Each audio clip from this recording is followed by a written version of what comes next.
கொதிக்கிற வெயில சமாளிக்க சுடிதார் இருந்தால் போதும் உங்கள் வீட்டை ஊட்டி மாதிரி குளு குளுன்னு ஆக்கலாம். ஏசி போட வேணாம், கூலர் போட வேணாம். அது எப்படின்னு தான் இந்த வீடியோவில் பார்க்க போகிறோம். உங்ககிட்ட நிறைய பழைய துணிகள் இருக்குதா, அதை எப்படி ரீயூஸ் பண்ணலான்னு இந்த வீடியோவில் பார்க்கலாம். Hello friends, welcome back to Nallimani cooking. இந்த வீடியோ ஃபுல்லாக பாருங்கள். பார்த்துட்டு பிடிச்சிருந்தா நம்ம சேனலை சப்ஸ்கிரைப் பண்ணிக்கோங்க. பக்கத்தில் இருக்க பெல் ஐகானையும் கிளிக் பண்ணிக்கோங்க. இப்போ என்கிட்ட இருக்கிற வேஸ்ட்டான ஒரு இன்ஸ்கர்ட் தான் இங்கே எடுத்துருக்கிறேன். இந்த மாதிரி உங்ககிட்ட பழைய இன்ஸ்கர்ட் இருக்குது அப்படின்னா எடுத்து வச்சுக்கோங்க. பழைய இன்ஸ்கர்ட், சைஸ் பத்தாத இன்ஸ்கர்ட் எது இருந்தாலும் எடுத்துக்கோங்க. அதை நம்ம வேஸ்ட்டாக குப்பையில் போட தேவையில்லை. அதை கூட நம்ம வீட்டில் டெய்லி யூஸ்க்கு ரீயூஸ் பண்ணிக்கலாம். இப்போ இந்த இன்ஸ்கர்ட்டோட அடிப்பகுதியில், அதாவது நம்ம கால் படுற இடத்துல இருக்கிற அந்த ஓப்பனாக இருக்கிற பகுதியை இந்த மாதிரி நல்லா மடித்து எடுத்துக்கோங்க. மடித்து எடுத்துட்டு நம்ம தலைக்கு போடக்கூடிய இந்த மாதிரி ரப்பர் பேண்ட் இருந்தால் எடுத்துக்கோங்க. அந்த ரப்பர் பேண்ட் எடுத்து இதில் நல்லா டைட்டாக மாட்டி விட்டுருங்க. இதுக்கு பதிலாக நீங்கள் ஒரு கயிறு, நாடாக இருந்தால் கூட கட்டி விட்டுக்கலாம். இப்போ நான் இந்த இடத்துல தான் கட்டி விட்டுருக்கேன். இதை நீங்கள் அட்ஜஸ்ட் பண்ணி இன்னும் கூட கொஞ்சம் மேலே தூக்கி அந்த ரப்பர் பேண்டை மாட்டி விடலாம். இப்போ மேலே இருக்கிற இந்த நாடாவை நம்ம எப்படி இடுப்பில் முடிச்சு போடுவோம், அதே மாதிரி நல்லா டைட்டாக ஒரு முடிச்சு போட்டு வச்சுக்கோங்க.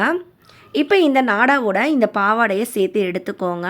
இந்த நாடா பயன்படுத்தி தான் இந்த பாவாடையை நம்ம கட்டி தொங்க விட போகிறோம். அது எங்கன்னா நம்ம வீட்டில் பாத்ரூம் ஏரியாவில் தாங்க பண்ண போகிறோம். எல்லார் வீட்லேயும் பாத்ரூமில் இந்த மாதிரி கம்பி அடிச்சிருப்போம். இந்த கம்பியில் நம்ம அழுக்கு துணியும் போடுவோம், நம்ம குளிச்சுட்டு போட போகிற நல்ல துணியும் அதிலே மாட்டுவோம். ரெண்டு துணியும் பக்கம் பக்கம் இருந்ததுன்னா அது நமக்கு ஒரு மாதிரி இருக்குங்க. இதை நம்ம சரி பண்ணுறதுக்கு இந்த மாதிரி ஒரு இன்ஸ்கர்ட்டை இதில் தொங்க விட்டுக்கோங்க. இன்ஸ்கர்ட்டுக்குள்ளே நம்ம போட போகிறது அழுக்கு துணி தாங்க. அதாவது நம்ம குளிக்கிறதுக்கு முன்னாடி போட்டிருக்க அழுக்கு துணி எல்லாத்தையும் இந்த இன்ஸ்கர்ட்டுக்குள்ளே போட்டு விட்டுறலாம். நீங்கள் குளித்ததுக்கப்புறம் போடக்கூடிய துணியை அந்த கம்பியில் மாட்டி விட்டுக்கோங்க. இந்த மாதிரி செய்யும்போது அழுக்கு துணி நம்ம புதுசாக போடக்கூடிய அந்த துணியில் டச் பண்ணவே பண்ணாது. இது ஒரு ஓரமாக நீட்டாக இருக்குங்க. இதை நம்ம பாத்ரூமில் யூஸ் பண்ணக்கூடிய ஒரு லாண்ட்ரி பேக்காக தான் யூஸ் பண்ணியிருக்கோம். நீங்கள் துணி துவைக்கிறதுக்கு முன்னாடி இந்த அழுக்கு துணி எல்லாத்தையும் எடுத்து வெளியில் வச்சுக்கலாங்க. ரொம்பவே யூஸ்ஃபுல்லான ஐடியா. பழைய இன்ஸ்கர்ட், கிழிஞ்ச இன்ஸ்கர்ட் எது இருந்தாலும் இந்த மெத்தடில் யூஸ் பண்ணலாம். ட்ரை பண்ணி பாருங்கள். பிடிச்சிருந்தா ஒரு லைக் கொடுங்க. அடுத்த டிப்பு, நம்ம வீட்டில் பழைய மாத்திரைகள் வச்சுருக்கீங்க அப்படின்னா அதை எடுத்து வச்சுக்கோங்க. சளி மாத்திரை, ஜுரம் மாத்திரை எதுவாக இருந்தாலும் அது எக்ஸ்பயர்ட் ஆகிடுச்சு அப்படின்னா அதை நம்ம சூப்பராக ரீயூஸ் பண்ணிக்கலாம். எக்ஸ்பயர்டான மாத்திரை மட்டும் இல்லைங்க, சில நேரம் ஜுரத்துக்காக நமக்கு கொடுத்துருப்பாங்க, ரொம்ப நாளாக யூஸ் பண்ணாமல் வச்சுருப்போம். அப்படிப்பட்ட மாத்திரையாக இருந்தால் கூட நீங்கள் இது போல் பயன்படுத்திக்கலாம். நான் அது மாதிரி ஒரு 2 மாத்திரை எடுத்திருக்கேன். 2 மாத்திரையும் நல்லா பவுடர் பண்ணி எடுத்துகிட்டு ஒரு டப்பாவில் சேர்த்துக்கிறேன். இது கூட ஒரு டம்ளர் அளவுக்கு குடிக்கிற தண்ணியும் சேர்த்துக்கோங்க. அடுத்தது வாசனைக்காக கம்ஃபர்ட் சேர்த்துருக்கோம். கம்ஃபர்ட்டுக்கு பதிலாக உங்ககிட்ட வாசனை திரவியம், ஜவ்வாது, சந்தன பவுடர் வச்சுருக்கீங்கன்னா அது கூட பயன்படுத்திக்கலாங்க. ரொம்பவே நல்லது. என்கிட்ட அது இல்லாதனால நான் இப்போ கம்ஃபர்ட் சேர்த்துருக்கேன். கம்ஃபர்ட் உங்களுக்கு ஸ்மெல் பிடிக்காதுன்னா கண்டிப்பாக நீங்கள் இதை ஸ்கிப் பண்ணிக்கலாங்க. ரெடி பண்ண இந்த லிக்விடை நல்லா கலக்கிட்டு இந்த மாதிரி ஒரு ஸ்ப்ரே பாட்டிலில் ஊற்றி வச்சுக்கோங்க. பொதுவாக நம்ம வீட்டில் கிச்சனில் அதிகமாக கரப்பாம்பூச்சி தொல்லை இருக்கும். அதுவும் நைட்டில் நம்ம தூங்குனதுக்கப்புறம் தான் அந்த கரப்பாம்பூச்சி ஆட்டத்தையே ஆரம்பிக்கும். அப்படிப்பட்ட கரப்பாம்பூச்சி எல்லாத்தையும் கூண்டோடு காலி பண்ண இந்த லிக்விட் போதுங்க. நீங்கள் உங்கள் கிச்சனில் வேலையெல்லாம் முடிச்சுட்டு சமையல் பாத்திரமெல்லாம் எடுத்து வச்சதுக்கப்புறம் அடுப்பு மேலே, கிச்சன் ஏரியா, கவுண்டர் டாப்னு எல்லா இடத்துலையும் இந்த தண்ணியை ஸ்ப்ரே பண்ணி விட்டுருங்க. இதில் கரப்பாம்பூச்சியோ பல்லியோ ஸ்மெல் பண்ணிச்சுனாலோ இல்லை அதில் டச் பண்ணிச்சுனாலோ அதுங்க செத்து போயிடுங்க. காலையில் நீங்கள் எந்திரிச்சு சமையல் பண்ணுறதுக்கு முன்னாடி நல்ல ஒரு ஈர துணி வச்சு தொடச்சிட்டு சமையலை ஸ்டார்ட் பண்ணுங்கள். இந்த மாதிரி செய்யும்போது கரப்பாம்பூச்சி ஒன்று கூட உங்கள் கிச்சன் பக்கம் வரவே வராது. அடுத்தது ஒரு பக்கெட்டில் ஒரு 4 கப் அளவுக்கு தண்ணி ஊற்றிக்கோங்க. தண்ணி ஊற்றிட்டு இதுலேயும் நான் கொஞ்சமாக கம்ஃபர்ட் சேர்க்க போகிறேன். இதுலேயும் உங்களுக்கு ஆப்ஷனல் தாங்க சொல்கிறேன், வேண்டான்னா நீங்கள் ஸ்கிப் பண்ணிக்கலாங்க. இப்போ நம்ம அடுத்தது செய்ய போகிறது, இந்த மாதிரி மொத்தமாக இருக்கிற டர்க்கி டவல் ஒன்று எடுத்துக்கோங்க. பொதுவாக நம்ம வெயில் காலத்தில் அதிகமாக பகல் நேரத்தில் கஷ்டப்படுவோம். பகல் நேரத்தில் என்ன தான் பண்ணாலும் இந்த வெயிலை சமாளிக்கவே ரொம்ப கஷ்டமாக இருக்குங்க. இருக்க வெயில் அதிகமாக தான் ஆகுது. நம்ம வீட்டுக்குள்ளேயே உட்கார முடியல, அந்த அளவு அனலாக வீசும். அந்த மாதிரி டைமில் நீங்கள் இந்த மாதிரி டர்க்கி டவலை நான் இப்போ ரெடி பண்ண அந்த தண்ணியில் முக்கி வச்சுக்கோங்க. இந்த தண்ணி எல்லாத்தையும் நல்லா கொஞ்சம் நேரம் வடிய விட்டுக்கோங்க. இப்போ இந்த டர்க்கி டவலை அப்படியே நம்ம எடுத்துக்கலாம். இந்த டவலுக்கு பதிலாக நீங்கள் தடிமனாக இருக்கிற ஸ்வெட்டர், பெட்ஷீட் எது இருந்தாலும் பயன்படுத்திக்கலாம். பொதுவாக உங்கள் வீட்டில் எந்த பக்கத்துலேருந்து வெயில் ஒளி வருதுன்னு பாருங்கள். அதாவது நம்ம வீட்டு ஜன்னலாக இருக்கலாம், பால்கனி ஏரியா, இந்த மாதிரி ஏரியாவில் இருந்தால் நம்ம வீட்டுக்குள்ளே அந்த வெப்பம் உள்ள நுழையுங்க. அந்த மாதிரி இடத்த நம்மளால் க்ளோஸ் பண்ணுறது கஷ்டம். அப்படிப்பட்ட இடத்து மேலே நீங்கள் இந்த மாதிரி நம்ம ஈரம் பண்ண டவலை போட்டு விட்டுறலாம். இந்த டவலோட ஈரம், இந்த டவலோட கலர், இது எல்லாமே வெயிலை நம்ம வீட்டுக்குள்ளே அனுமதிக்காதுங்க. இதனால நம்ம வீட்டுக்குள்ள அதிக அளவு அனல் வீசுற அந்த காற்றை தவிர்க்கலாம். இது போல நம்ம ஈரமான துணி போடும்போது வெளியில அடிக்கிற அந்த காத்து உள்ள நம்ம வீட்டுக்குள்ள போட்டிருக்க ஃபேன் இதெல்லாம் சேரும்போது நம்ம வீட்டுக்குள்ள ஒரு விதமான குளுமை வருங்க. அதுக்காக தான் செய்கிறோம். இந்த தண்ணி உங்கள் வீட்டுக்குள்ள படாமல் இருக்கணும் அப்படின்னா இது போல் அந்த துணியை அந்த கம்பிக்கு வெளிப்பக்கமாக தள்ளி விட்டுருங்க. இந்த டவலுக்கு மேலே ஒரு கிளிப்பை மாட்டி விட்டிங்கன்னா இந்த தண்ணியும் சொட்டு சொட்டாக நம்ம வீட்டுக்குள்ளே விழுகாது.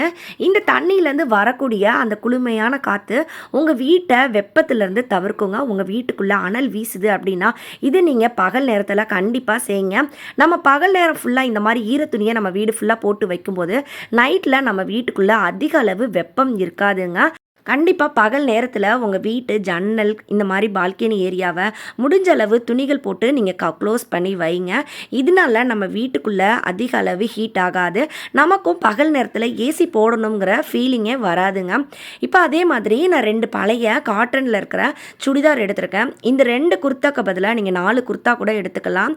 எடுத்துகிட்டு இது போல் நம்ம ரெடி பண்ணி வச்சுருக்கிற அந்த கம்ஃபர்ட் கலந்த தண்ணியில் அதே மாதிரி நல்லா நனைச்சிட்டு அந்த தண்ணியெல்லாம் வடிய விட்டுட்டு அதுக்கப்புறம் எடுத்துக்கோங்க.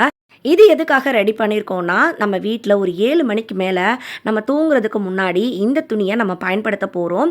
இது பயன்படுத்துறதுக்கு முன்னாடி நீங்கள் எந்த இடத்துல தூங்க போகிறீங்களோ அந்த ரூமில் இருக்க ஜன்னலை நல்லா திறந்து வச்சுக்கோங்க.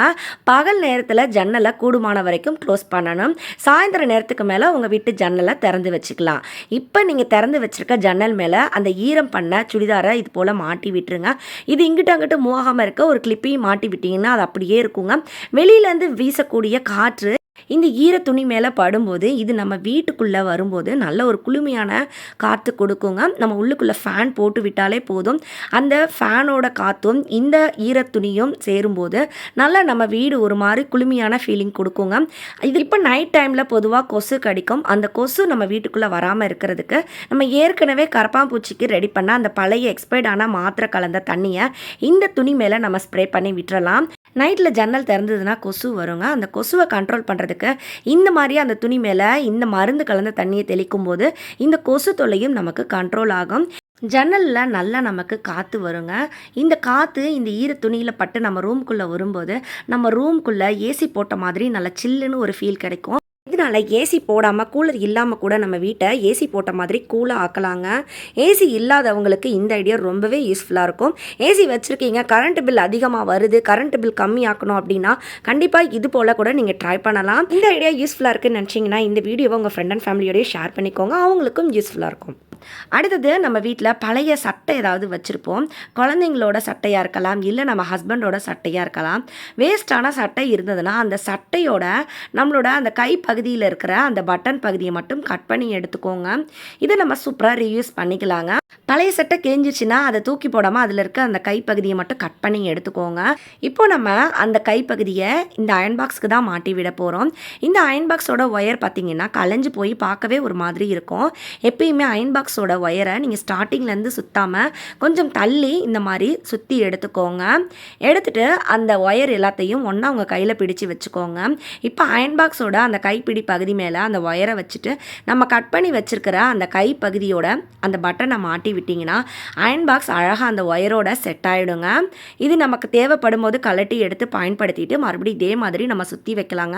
இது பார்க்கவும் ரொம்ப நீட்டாக அழகாக இருக்குங்க. இன்றைக்கி நான் சொன்ன ஐடியாக்கள் எல்லாமே யூஸ்ஃபுல்லாக இருக்கும்னு நினைக்கிறேன். நான் சொன்னதில் எந்த ஐடியா உங்களுக்கு பிடிச்சிருந்ததுன்னு கமெண்ட்டில் சொல்லுங்கள். இந்த வீடியோ பிடிச்சிருந்ததுன்னா லைக் பண்ணி ஷேர் பண்ணி நம்ம சேனலையும் சப்ஸ்கிரைப் பண்ணிக்கோங்க. நான் மறுபடியும் உங்களை அடுத்த ஒரு சூப்பரான வீடியோவில் சந்திக்கிறேன். அது வரைக்கும் பாய் ஃப்ரெண்ட்ஸ். தேங்க்ஸ் ஃபார் வாட்சிங்.